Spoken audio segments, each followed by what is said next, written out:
independents. They were picked at the time when the other case where I think they're likely to break with Trump is the tariffs case, where Republicans didn't really believe in trade wars.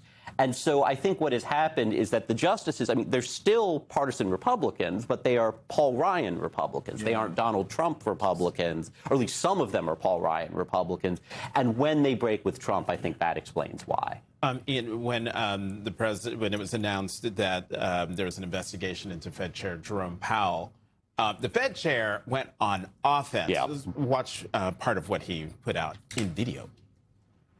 The threat of criminal charges is a consequence of the Federal Reserve setting interest rates based on our best assessment of what will serve the public, rather than following the preferences of the president. Public service sometimes requires standing firm in the face of threats.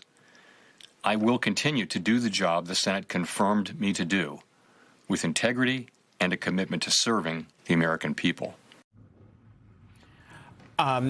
Ian, I know that, there is no Supreme Court case involving the Fed chair, but what kind of impact do you think a statement like that from the Fed chair could have on the Lisa Cook case? A Fed chair that Trump put in. Right.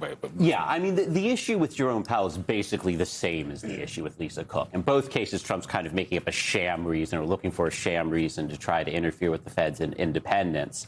I'm very surprised by the timing of this probe in Jerome Powell. And as far as I can tell, I think it's a coincidence that the Justice Department decided to file these subpoenas essentially 2 weeks before the Supreme Court was going to hear.